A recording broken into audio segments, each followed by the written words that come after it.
always present, reminders, students and faculty, and also and or at least with one week. And I also have the unpleasant duty to tell you that your 2 o'clock classes do begin immediately following convocation.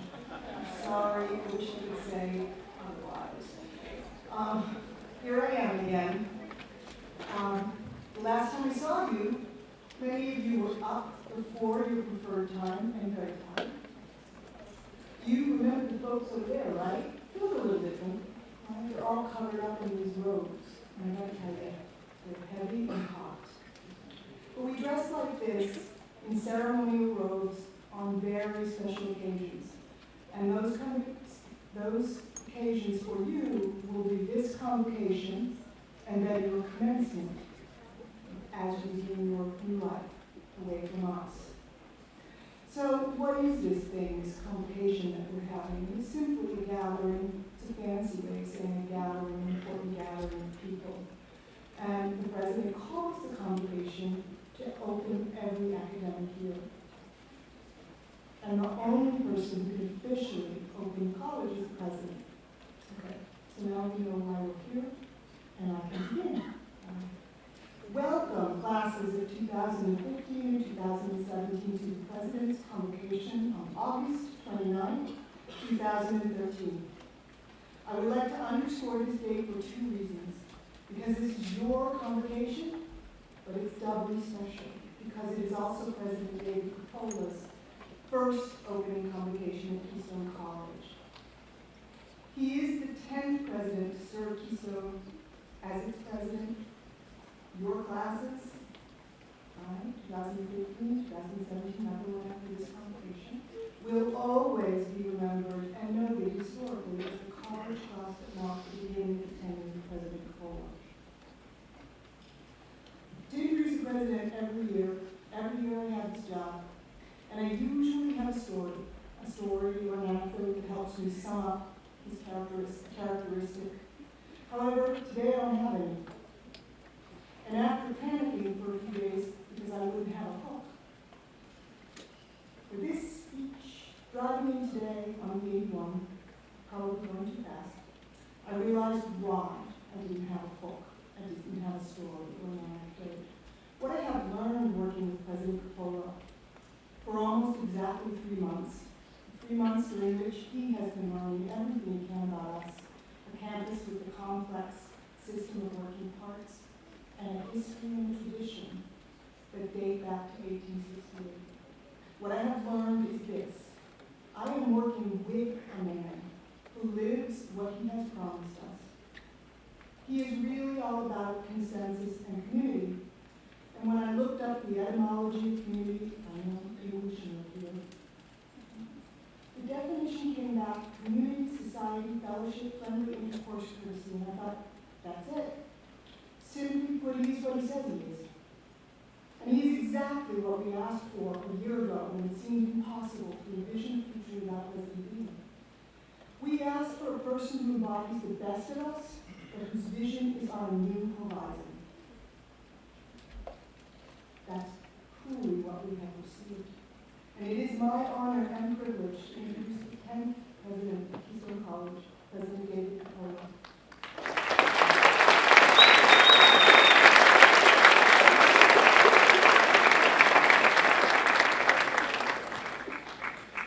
Thank you, and allow me to introduce you to someone from my childhood. His name was Mr. Pfeiffer. He was an elementary school custodian, and he was well known for his huge smile and exaggerated limp under the weight of his gigantic ring of keys. Those are the days that had big rings of keys. All the keys to the school, and you ask any timid second grader, and he or she would tell you with certainty that Mr. Pfeiffer was the most important person in the school. With all of those keys, he had to be even more important than the principal. For sure.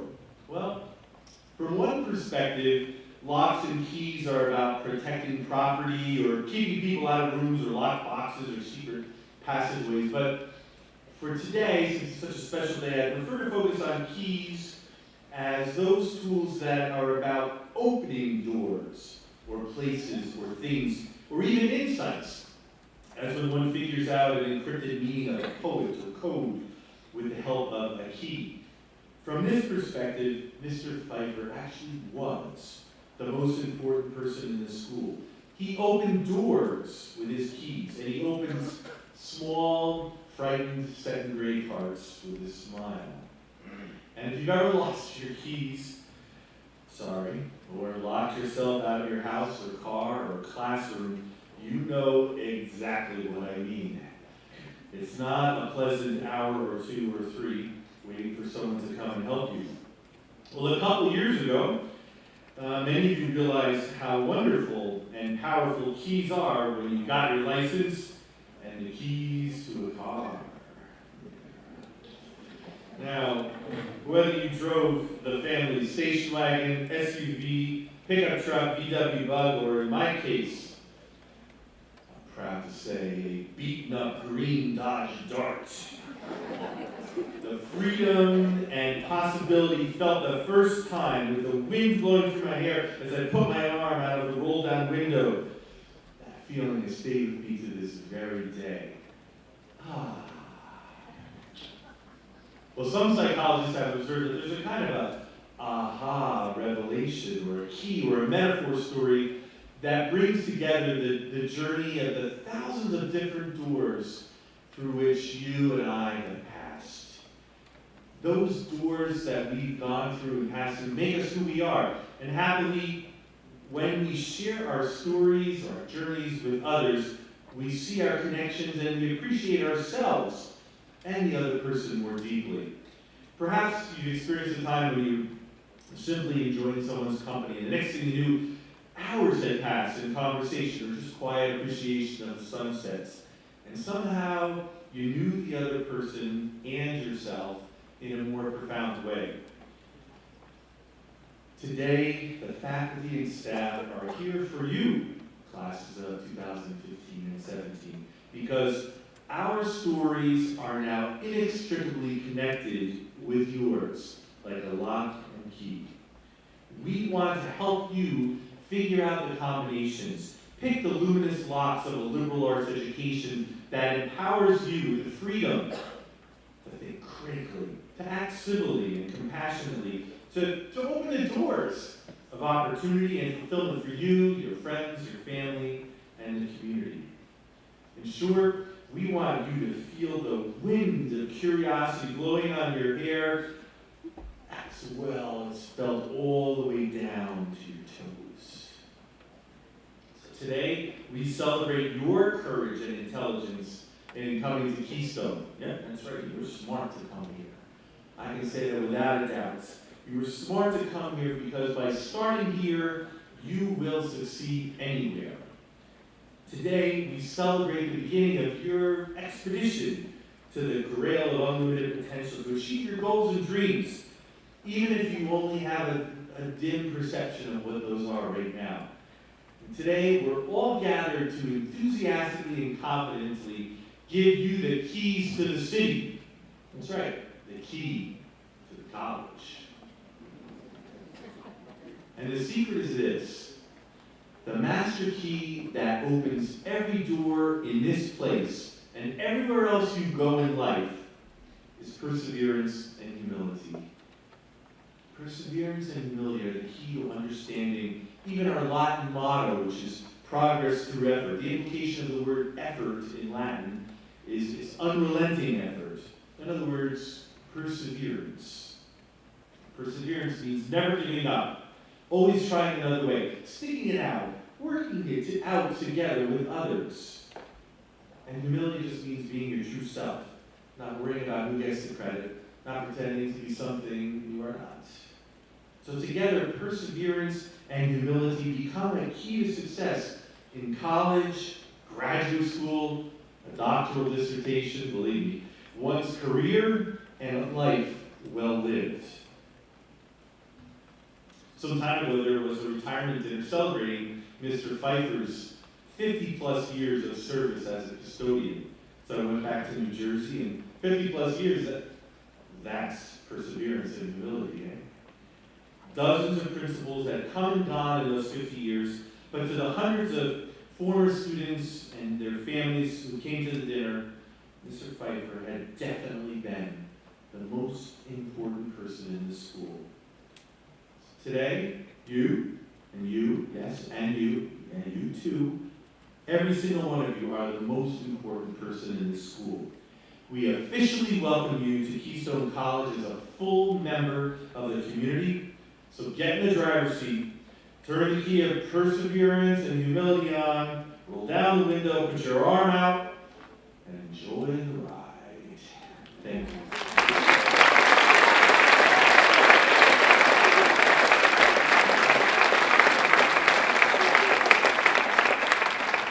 I'd like to introduce Dr. Sherry Strain, the Chair of the Faculty Senate. Dr. Strain. My pleasure.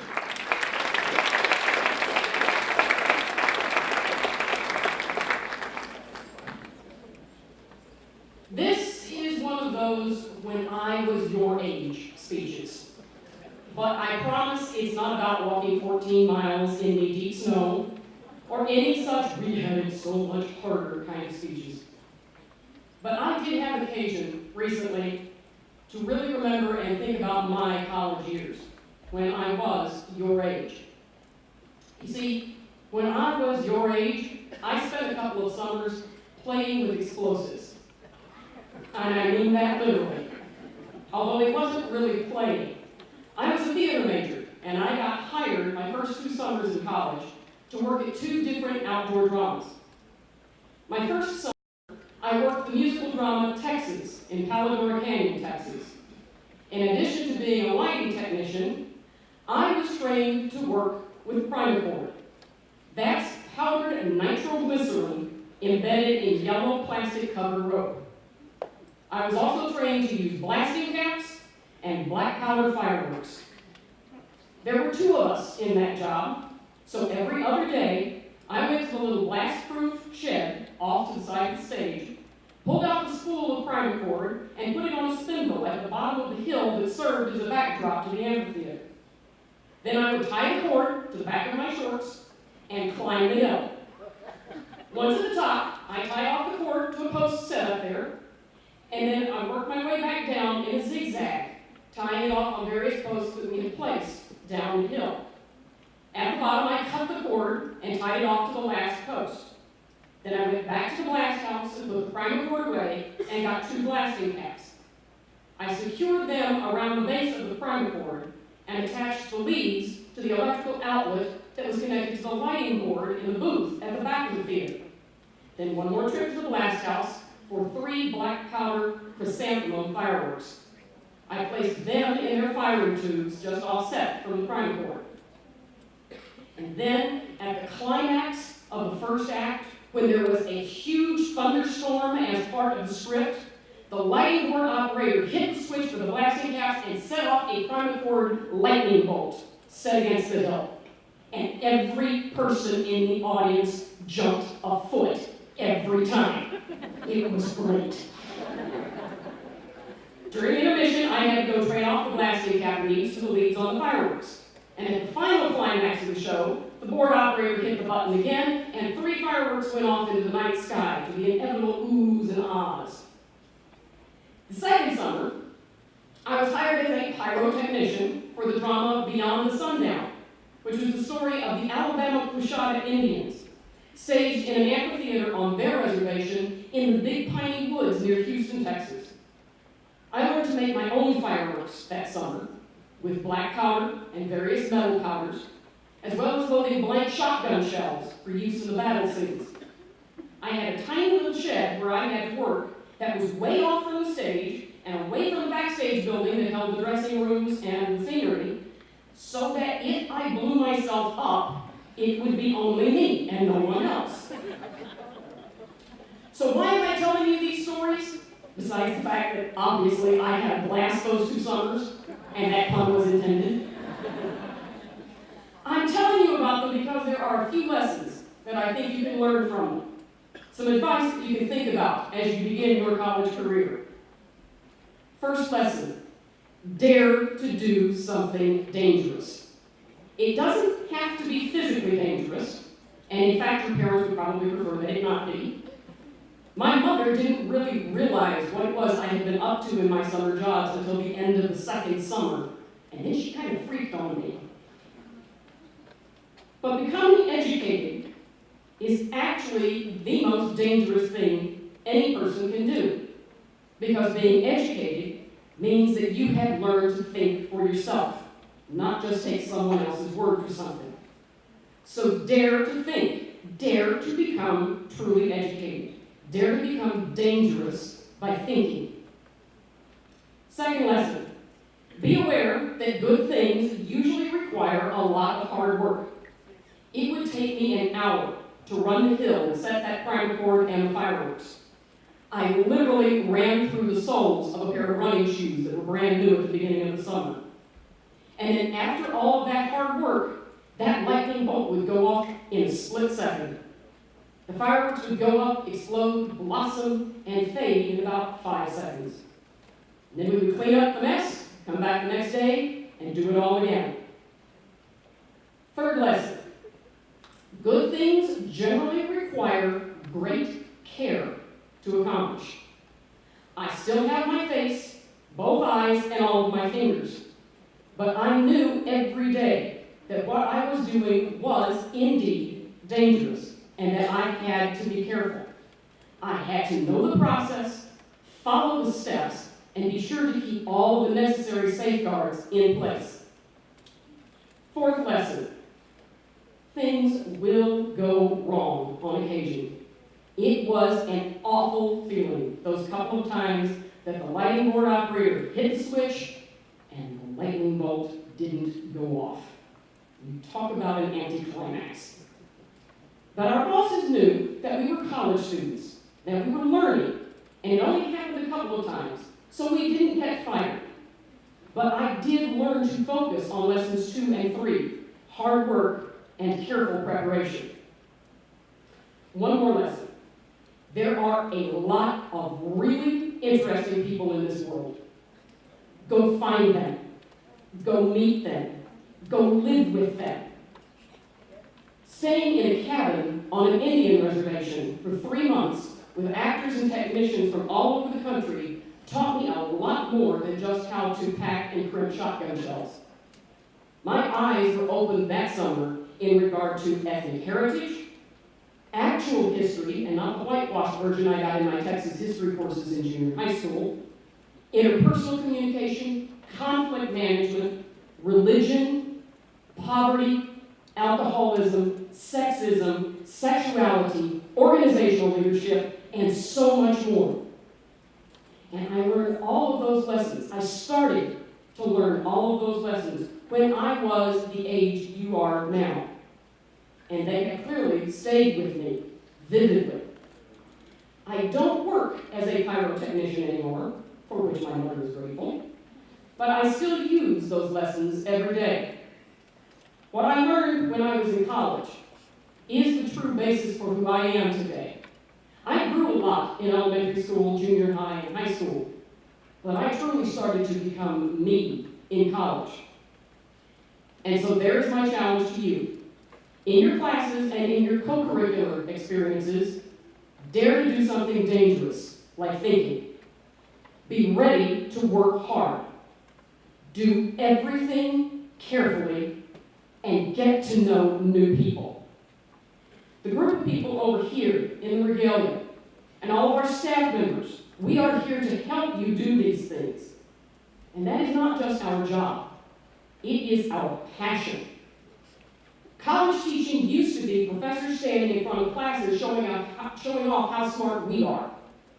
But today, college teaching, what these folks are expert at, means that we're working to help you prove how smart you are. And letting you be the smart people you are is really a volatile concept. It's dangerous. And that means that I'm actually still getting to work with explosives. So let's all go blow up a few new ideas together. Thank you.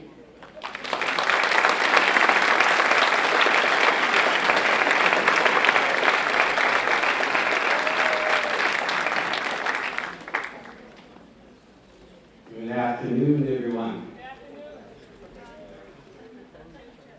I just have to say that as a dean of student, I'm not terribly fond of talking about explosives. Those are great stories. First years, can't see out there, so I'm trusting you're still in the room. How many of you, since you arrived, have had an experience where you said something like this to yourself? Wow, how did I get here? A month or so ago, I was a high school senior. Yeah? Well, time flies, time is short, as they say. Like high school, these next 4 years are going to fly by. Trust me, they're going to fly by.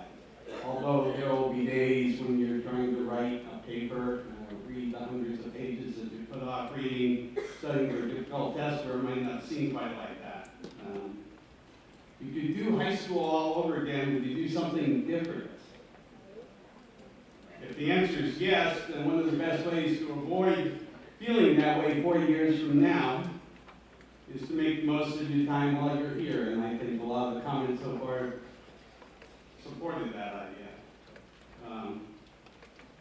And the best way to do this is to, and I know it's hard, and a number of you are still grappling with what it is you might want to major in while you're here, but the best way to do it is to think about 4 years from now. You've already been given the date, it'll be May of 2017, 2 years earlier for those with the associate degrees, but work to the end of that period of time and then work backwards and fill in the things that you would like to do during that period of time.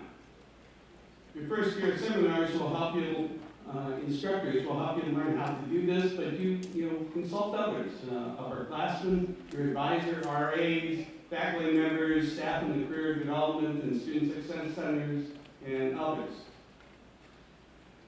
Years ago, I came across a quote for a General Electric ad, an advertisement.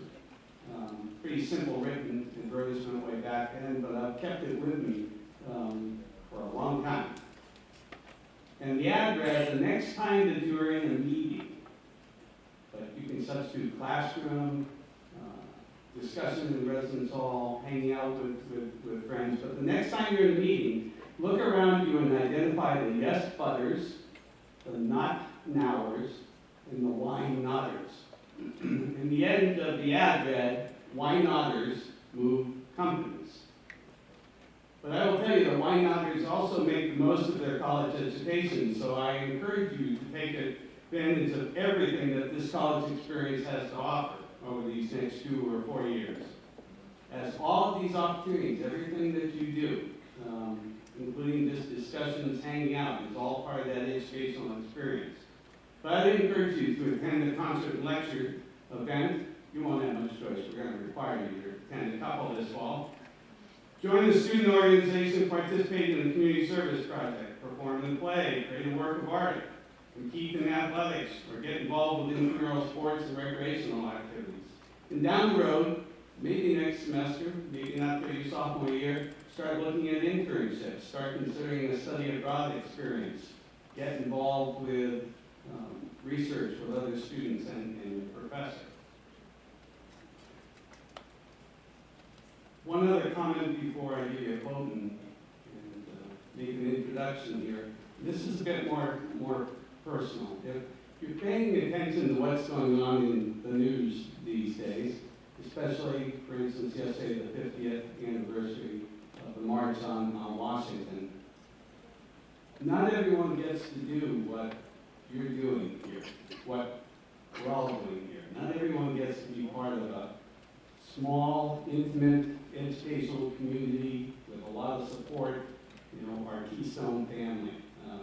We are all fortunate to have this opportunity in our lives, and I encourage you to think about that every now and again.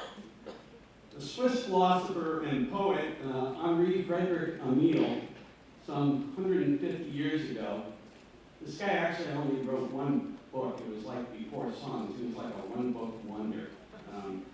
But he wrote some really cool stuff, and here's one of the quotes that I really like. He said, "Life is short, and we do not have much time to gladden the hearts of those who travel with us. So be quick to love and make haste to be kind. Now it is my pleasure to introduce a wonderful young man who has certainly made the most of his time at Keystone, your Student Government Association president. He's a senior, majoring in business. He's an RA.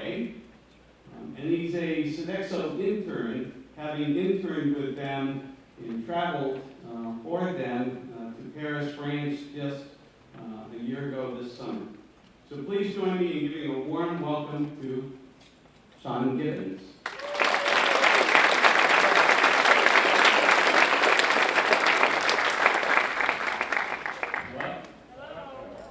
Mr. President, faculty, and most especially you, you young giants out here, let me add my warm greetings on this momentous occasion. So here you are at last. A year ago, you were just a random collection of talented high school students scattered across the country and some across the world. At some point between then and now, you were admitted to Keystone, and you made the wise decision to join us. And then finally, you arrived in person and started to take the place over as though it was your own, which of course it is now. But when can we say we're officially Keystone students? Actually, the time is now. At this moment, from this moment on, you have the great honor of being Keystone Class 2017 and 2015. And no one else in the world can claim that distinction. Class 2015, 2017, I congratulate you and we welcome you to our ranks. This is the part of speech where I, as that wise student, am supposed to give you some secret advice that will guide you through your college years. And I really wish I had it. But often, this is done through the use of a metaphor, by evoking some image that captures the essence of how to get the most out of your college experience. The question is, what's the best metaphor to help you get the most out of your time at Keystone? Some obvious metaphors come to mind. For example, we think of your time at college as something like climbing a mountain. But that's an okay analogy, I suppose. But do we really want to think of your college as a constant upward struggle? I don't want to, and I don't think you guys do either. Maybe a better metaphor for college is that it's like a rite of passage. In earlier times, a rite of passage was the transition from childhood to adulthood. This metaphor kind of works again. In our culture, you're a child before you go to college and you expect to be a productive adult. When you graduate, and like I said before, it's okay, but still, it doesn't really work for me. However, I do believe I have come up with a perfect metaphor. Let's think of your Keystone career as a scavenger hunt. Whoever finds everything first wins, and everyone wants to win. Now, you might be thinking that a scavenger hunt is a pretty shallow metaphor for your Keystone experience. And you'd be right if we were talking about a normal scavenger hunt. We certainly don't want you to envision your education as just a matter of collecting a bunch of stuff simply because it appears on an arbitrary list in hand. But this is where I'm going to impose a new rule on your Keystone scavenger hunt. A rule that makes it both challenging and far more worthwhile. You see, what's unique about your Keystone scavenger hunt is that each of you has a different list of things to climb, and none of you knows for sure what's on your list. To start, let's admit that, in spite of the rule I've imposed, you do know some of the things that are on the Keystone scavenger hunt list. Some of these things that Keystone has put there. For example, to graduate from Keystone, you have a certain number of courses across the spectrum of classes. But this isn't the really interesting part of this. Sure, you could graduate from Keystone by following this sort of list, by going to all your classes, getting A's in your, and then graduating. But if all you did with your time at Keystone was to satisfy your requirements for graduation, you would have missed a real opportunity with this place. And here's one of the most important things I'll say to you. Thinking that you know what's on your list can be as much a hindrance as a help because, and this, remember, is a hint and also a very big warning. Some of the things you think are on your list might not actually belong there. And the most important things on your list are very likely to be the things that you can't yet imagine. Consider this, class 2017. There are just around 300 of you sitting in this room right now. That's a very good chance that there's someone in this place right now who will change your life profoundly. Maybe that person is someone who will become a lifelong friend, or maybe that person is a future colleague who will help you found the next Google. Maybe that person is your future spouse. Surely you want to add even that person to your Keystone scavenger list, wouldn't you? Now think of the vast number of different ideas, perspectives, different ways of looking at the world that the 300 of you sitting here right now in this room, and then add to the ideas of the perspective the entire faculty and the staff, not to mention your fellow students in the class of 2014, 15, and 16. This place is a galaxy of ideas, a universe of different ways of thinking about things. There's more than a good chance that one or more of these ideas could change your life profoundly. And if this is the case, and I believe it is, you surely want to add finding this new idea to your scavenger hunt. What do you mean? You see, the really important things for you to find at Keystone are the different kinds of people you can meet here and the different kinds of ideas you can encounter here, both of which have the potential to transform your life in ways you can yet imagine. And these are the items you need to find in your scavenger hunt that you can't yet know. These are the real treasures you'll find here at Keystone. So how do you find that person, that idea, that thing that Keystone could change your life? First, as in any scavenger hunt, you can't sit passively by and wait for things to come to you. You have to seek them out actively. This takes time and effort, but it'll be time and effort very well spent. Second, and this is different from a typical scavenger hunt, you have to try especially hard to look for the things that are not already on your list, things that don't even resemble what you think should be on your list.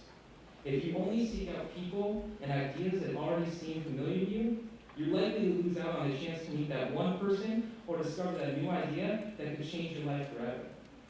Now, every new person you meet, not every unfamiliar idea you encounter, will necessarily belong on your scavenger hunt list. You'll meet new people who don't really change your life, and you'll try out new ideas that don't really alter the way you look at the world. But that's important too, because it's by learning what doesn't really fit on your list as much as finding what does you will discover the absolute most important thing you need to find at Keystone, which of course is yourself. You see, that's the secret to this game. There's really only one critical item you need to find on your scavenger hunt, and that's to find yourself. As you meet new people and encounter new ideas, what you're really doing is discovering more about who you are. You're discovering what your potential is and what your passions are, and by discovering that, you'll be discovering what you can do to make your mark on this world. That's the point, isn't it? In fact, that's what it means to win this game. We didn't bring you here as bright, shiny new Keystone students just to polish you over there. No, we brought you here to discover the best in yourselves. How will you know when you're done with your list? You're never done. In 4 years you'll graduate, but of course your list won't be completed then. In fact, your list will never be complete. What I hope you accomplish during your time at Keystone is not to finish your scavenger hunt, but rather to develop an enthusiasm for looking for new things. And to learn how to recognize which of these new things will help you to continue to realize your talents and use them to do good in this world. We want you to learn and enjoy this scavenger hunt so much that you never stop learning and discovering who you are. Class of 2017, people on the scavenger hunt are usually hustling about, looking into every nook and cranny, and diligently seeking the next thing on the list. We expect nothing less of you as you seek out the treasures of this place. Are you ready to play Class 2017? I know you are. So on behalf of Keystone, I say to you, on your mark, get set, go. Thank you.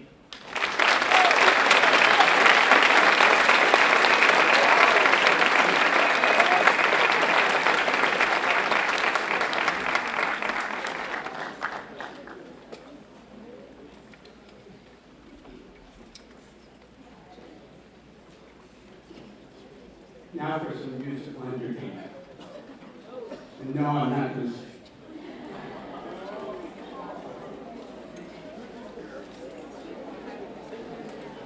Tony is better than really cool.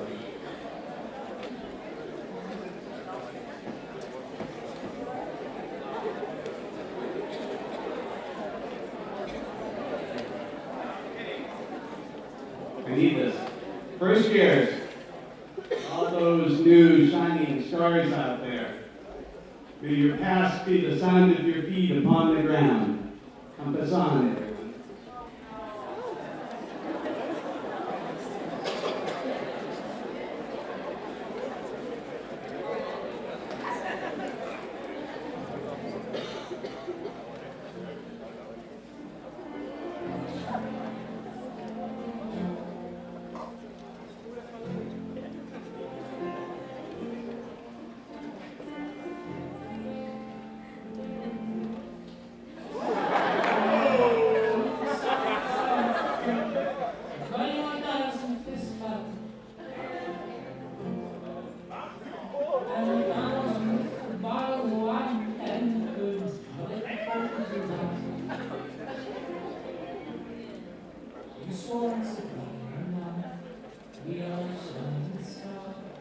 This I know, I never said we are.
Let's have a big hand for Justin Frankie, who developed that video with pictures taken by lots of folks.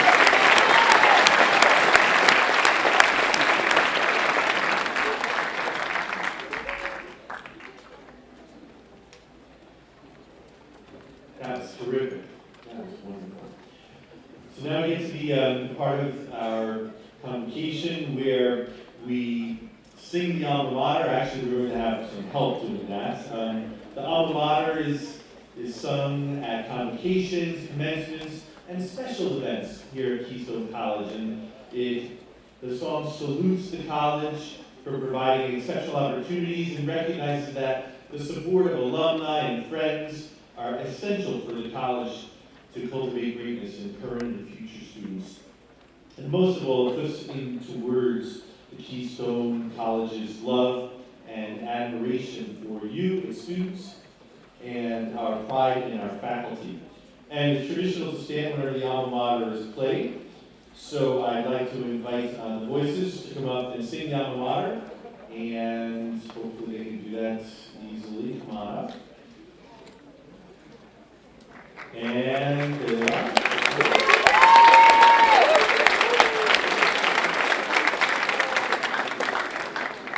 So I don't know if this is the time when I ask for a little bit of the house lights to come up or not, but if we could all stand and take a look at the card here and try to sing it together. Yeah, that's all we can do.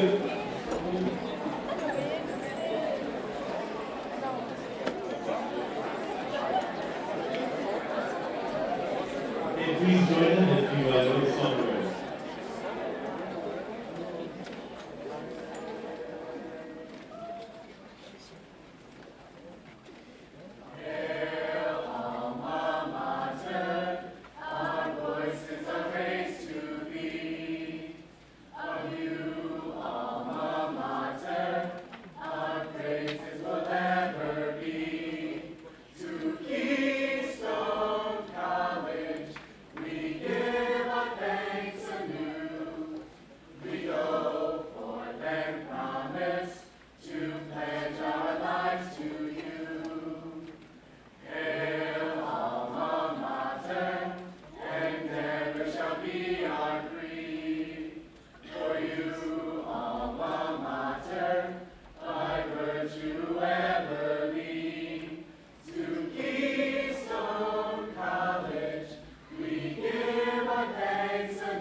So I ask you to please remain standing while the stage party and faculty recess out of the auditorium.